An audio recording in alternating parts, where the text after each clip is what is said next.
नमस्कार विद्यार्थी मित्रों, हूँ निकिता पटेल फ्रॉम अश्वमेघ विद्यालय। आज हम 10th standard English medium subject Hindi, जिसके अंदर चैप्टर नंबर 14 मेरी माँ का अभ्यास करेंगे, जिनके लेखक है राम प्रसाद बिस्मिल और इस पाठ का साहित्य प्रकार है आत्मकथा अंश। तो राम प्रसाद बिस्मिल जो है, उनका जन्म 1887 ईस्वी सन में हुआ था और उनका निधन 1927 ईस्वी सन में हुआ था। यहाँ पे हमारे पाठ के अंदर मुख्य माँ को निर्देश करके लिखा गया है कि ये पाठ के लेखक जो है वो राम प्रसाद बिस्मिल है। तो ये राम प्रसाद बिस्मिल जो है वो कौन थे? तो काकोरी रेल डकैती कांड जो हुआ था उसके अंदर उन्हें फांसी की सजा हुई थी और वे शहीद भी हो गए। उनकी आत्मकथा का ही एक अंश जो है वो हम आज यहाँ पे पढ़ने वाले हैं कि राम प्रसाद बिस्मिल ने लिखा है कि हर एक व्यक्ति के जीवन में अपनी माँ का योगदान अवर्णनीय होता है।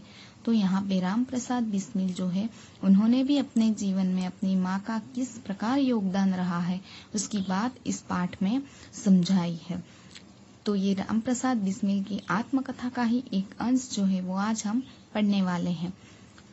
सबसे पहले उनका परिचय देखते हैं। तो राम प्रसाद का जन्म शाहजहांपुर उत्तर प्रदेश में एक साधारण परिवार में हुआ था। उनके जन्म के कुछ वर्ष पहले ही उनके पितामह रोजी रोटी की तलाश में ग्वालियर के अपने गांव से आकर यहाँ बसे थे। पिता साधारण पढ़े लिखे थे। कचहरी में सहकारी स्टाम्प बेचकर परिवार का पालन किया तथा बच्चों को शिक्षा दिलाई। उर्दू मिडिल की परीक्षा में 2 बार असफल होने पर अंग्रेजी मिडिल की पढ़ाई की। स्वाध्याय से बंगला भाषा सीखी। आरंभ में आर्य समाज की प्रवृत्तियों से वे जुड़े, बाद में क्रांतिकारी संगठन में सक्रिय हुए। काकोरी रेल डकैती कांड का मुख्य अभियुक्त मानकर उन्हें फांसी की सजा हुई और वे शहीद भी हो गए। कौन? राम प्रसाद बिस्मिल। आरंभ में राम तथा अज्ञात नाम से पत्र पत्रिकाओं में वे लिखते रहे। बंगला से हिंदी में अनुवाद भी किए। आत्मकथा फांसी के 2 दिन पहले जेल में पूरी करके उन्होंने किसी तरह बाहर भिजवाई कि राम प्रसाद बिस्मिल को इस काकोरी रेल डकैती कांड में फांसी की सजा हुई थी और वे जेल में थे। तो उन्होंने अपनी आत्मकथा जो है वो उन्हें फांसी होने के ठीक 2 दिन पहले ही जेल में पूरी कर दी थी और उन्हें किसी भी तरह से अपनी आत्मकथा को बाहर भिजवा दी थी, जिसके कुछ अंश यानी कि राम प्रसाद बिस्मिल जी की आत्मकथा के कुछ अंश श्री गणेश शंकर विद्यार्थी के संपादन में काकोरी के शहीद नाम से छपे कि माँ केवल जन्म ही नहीं देती, व्यक्तित्व का निर्माण भी करती है। सही बात है, हर एक व्यक्ति को ये लागू होता है कि माँ जो है वो केवल व्यक्ति को जन्म ही नहीं देती बल्कि उनके व्यक्तित्व का निर्माण भी करती है। कि माँ का कर्तव्य केवल जन्म देना ही नहीं बल्कि जन्म के बाद जो सारी जिम्मेदारियां हैं वो भी पूरी करनी है। अपनी आत्मकथा के इन अंशों में प्रसिद्ध क्रांतिकारी राम प्रसाद बिस्मिल अपने जीवन निर्माण में अपनी माँ के अवर्णनीय योगदान के प्रति नतमस्तक होते हैं। यहाँ पे राम प्रसाद बिस्मिल जी ने अपने जीवन के अंदर माँ का कितना योगदान है वो लिखा है और वो लिखते हैं अंत में, जन्म जन्मांतर में उनके ऋण से ऋण होने की कोई संभावना नहीं दिखाई देती। कि वो कहते हैं कि मेरी माँ का मेरे जीवन के अंदर इतना ऋण है कि मैं जन्म जन्मांतर मनुष्य अवतार लूं फिर भी मेरी माँ का ऋण जो है वो मैं कभी भी उतार नहीं सकता। पाठ देखते हैं। लखनऊ कांग्रेस में जाने के लिए मेरी बड़ी इच्छा थी। ये किसके शब्द है? राम प्रसाद बिस्मिल के। कि राम प्रसाद बिस्मिल जी को लखनऊ कांग्रेस में जाने के लिए बड़ी इच्छा थी। दादी जी और पिताजी तो विरोध करते रहे।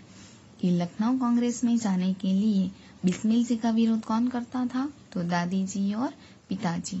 किंतु माता जी ने मुझे कुछ खर्च दे ही दिया, लेकिन उनकी माँ जो थी उन्होंने थोड़ा खर्चा उन्हें दे ही दिया ताकि वो लखनऊ कांग्रेस के अंदर जा सके। उसी समय शाहजहांपुर में सेवा समिति का आरंभ हुआ था। मैं बड़े उत्साह के साथ सेवा समिति में सहयोग देता था कि शाहजहांपुर के अंदर एक सेवा समिति का आरंभ हुआ था और उस सेवा समिति के अंदर रामप्रसाद बिस्मिल जो है वो बड़े उत्साह के साथ सहयोग देते थे। सहयोग देना यानी साथ सहकार देना। पिताजी और दादी जी को मेरे इस प्रकार के कार्य अच्छे न लगते थे कि बिस्मिल के इस कार्य से कौन नाराज था, उनके पिताजी और उनकी दादी जी। किंतु माताजी मेरा उत्साह भंग न होने देती थी, लेकिन उनकी माताजी जो है वो बिस्मिल का उत्साह कम नहीं होने देती थी। वो उनके हर एक कार्य में उनका साथ देती थी, जिसके कारण उन्हें अक्सर पिताजी की डांट फटकार तथा दंड सहन करना पड़ता था कि बिस्मिल की माताजी जो है वो हमेशा बिस्मिल का साथ देती थी, उनके उत्साह में बढ़ावा करती थी और उसी कारण से बिस्मिल के पिताजी अक्सर उन्हें डांट फटकार देते थे और कभी कभी तो उन्हें सजा भी देते थे। वास्तव में मेरी माताजी देवी है, ये कौन कहता है? रामप्रसाद बिस्मिल। वो अपनी माता को देवी मानता है। मुझ में जो कुछ जीवन तथा साहस आया वह मेरी माताजी तथा गुरुदेव श्री सोमदेव जी की कृपाओं का ही परिणाम है। आपको एक एक वाक्य के अंदर प्रश्न पूछा जा सकता है कि रामप्रसाद बिस्मिल के गुरु का नाम क्या था? तो श्री सोमदेव। कि बिस्मिल क्या कहते हैं कि मेरे जीवन के अंदर केवल दो ही व्यक्ति का कृपाओं का परिणाम है। वो कौन है? तो खुद उनकी माता श्री और दूसरे उनके गुरु श्री सोमदेव। दादी जी और पिताजी मेरे विवाह के लिए बहुत अनुरोध करते थे कि दादी जी और उनके पिता बिस्मिल का विवाह करा देने की बात करते थे, किंतु माताजी ये कहती थी कि शिक्षा पा चुकने के बाद ही विवाह करना उचित होगा। लेकिन उनकी माताजी उन्हें क्या सलाह देती थी कि व्यक्ति को पूरी तरह से शिक्षा पा लेना चाहिए, फिर उसके बाद ही विवाह करना उचित है। माताजी के प्रोत्साहन तथा सद्व्यवहार ने प्रोत्साहन का अर्थ क्या होगा? बढ़ावा। तथा सद्व्यवहार यानी अच्छा व्यवहार ने मेरे जीवन में वह दृढ़ता यानी मजबूती उत्पन्न की कि किसी आपत्ति तथा संकट के आने पर भी मैंने अपने संकल्प को न त्यागा। कि लेखक रामप्रसाद बिस्मिल ने क्या कहा है कि माताजी ने जो मुझे प्रोत्साहन दिया और मेरे साथ जो अच्छा व्यवहार किया, उसी सद्व्यवहार ने मेरे जीवन में एक मजबूती उत्पन्न की और उसी मजबूती की वजह से मैंने जीवन में किसी भी आपत्ति तथा संकट के आने पर भी अपने संकल्प का त्याग नहीं किया। एक समय मेरे पिताजी दीवानी मुकदमे में किसी पर दावा करके वकील से कह गए थे कि जो काम हो वो मुझसे करा ले। कि एक समय की बात है कि जब रामप्रसाद बिस्मिल के पिताजी जो थे उन्होंने एक मुकदमे में किसी पर दावा किया था और वकील से कहकर गए थे कि इस मुकदमे के अंदर जो कुछ भी काम हो वो मुझसे करा ले, यानी बिस्मिल से करा ले। कुछ आवश्यकता पड़ने पर वकील साहब ने मुझे बुला भेजा और कहा कि मैं पिताजी के हस्ताक्षर यानी साइन सिग्नेचर वकालतनामे पर कर दूं। कि पिताजी के कहने पर क्या किया, वकील साहब ने उन्हें बुला भेजा और कहा कि आपके पिताजी यहाँ पे नहीं है तो आप उनकी सिग्नेचर इस वकालतनामे पर कर दो। परंतु मैंने उत्तर दिया कि ये तो धर्म के विरुद्ध होगा। और ये सही बात है कि अगर किसी व्यक्ति की सिग्नेचर की जगह अगर हम कर दे तो ये गलत बात है। तो यहाँ पे उनके पिताजी की सिग्नेचर करने के लिए वकील ने कहा था, तब उन्हें ये बात जो है वो धर्म के विरुद्ध लगी। इस प्रकार का पाप मैं कदापि नहीं कर सकता। बिस्मिल क्या कहते हैं कि ऐसा गलत काम, ऐसा पाप मैं कदापि नहीं कर सकता। वकील साहब ने मुझे बहुत समझाया कि मुकदमा खारिज हो जाएगा, खारिज हो जाना यानी टल जाना।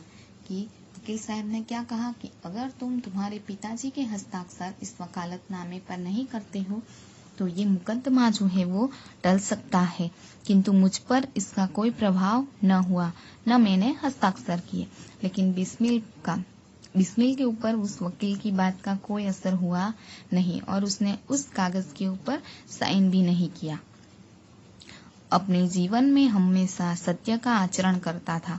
कि रामप्रसाद बिस्मिल जो है वो अपने जीवन में हमेशा सत्य का ही आचरण करते थे। कि आचरण करना मतलब कि व्यवहार में लाना, वर्तन करना। चाहे कुछ हो जाए सत्य बात कह देता था। कि राम प्रसाद बिस्मिल कैसे थे कि चाहे जो कुछ भी परिस्थिति आन पड़े लेकिन वो सत्य का साथ नहीं छोड़ते थे और वो सच बात कह ही देते थे।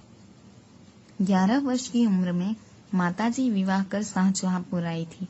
अब उन्होंने अपनी माताजी के बारे में लिखा है कि उनकी माताजी की शादी यानी कि विवाह कितने साल में हुआ था, तो 11 वर्ष की उम्र में हो गया था।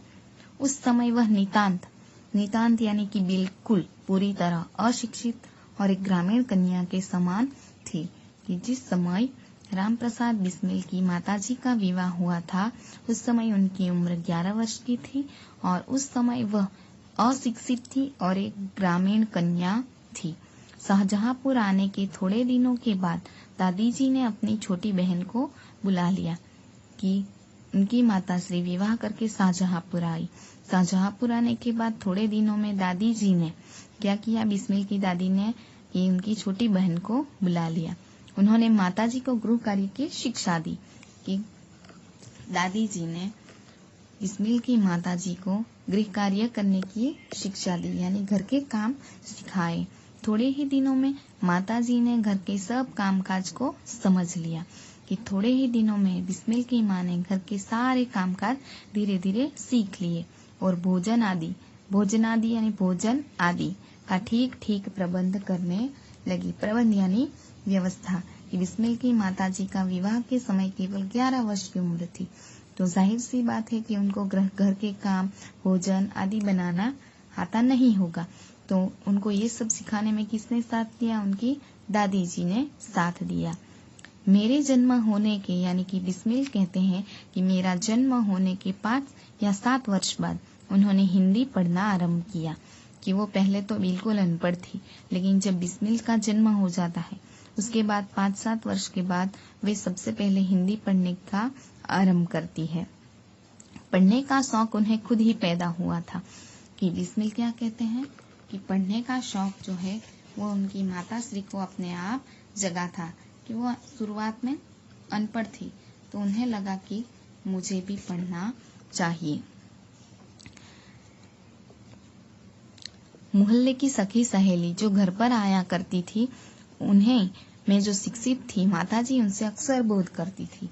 कि उनकी माताजी ने पढ़ना लिखना कैसे शुरुआत की, तो मोहल्ले की जो उनकी सखी सहेलियां थी वो कभी कभी उनके घर पर आया करती थी।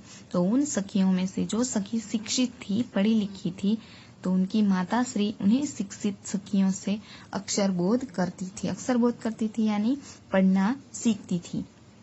इस प्रकार घर का सब काम कर चुकने के बाद जो कुछ समय मिल जाता उसमें वो पढ़ा लिखा करती थी। देखो, व्यक्ति को अगर पढ़ने लिखने की चाह हो तो वो कैसे भी करके पढ़ाई लिखाई करता ही है। परिश्रम के बल से थोड़े दिनों में ही वह देवनागरी पुस्तकों का अध्ययन भी करने लगी। कि देवनागरी एक लिपि है, बराबर। तो परिश्रम मेहनत करके उनकी माताश्री थोड़े ही दिनों में ये देवनागरी भाषा की पुस्तकों जो है उनका भी अभ्यास करने लगी। मेरी बहनों की छोटी आयु में माताजी ही शिक्षा दिया करती थी। देखो कि सबसे पहले उनकी माताजी अनपढ़ थी तो उन्होंने पहले तो पढ़ना लिखना सीख लिया। उसके बाद बिस्मिल का जन्म हुआ, उसके बाद उनकी बहनों का जन्म हुआ।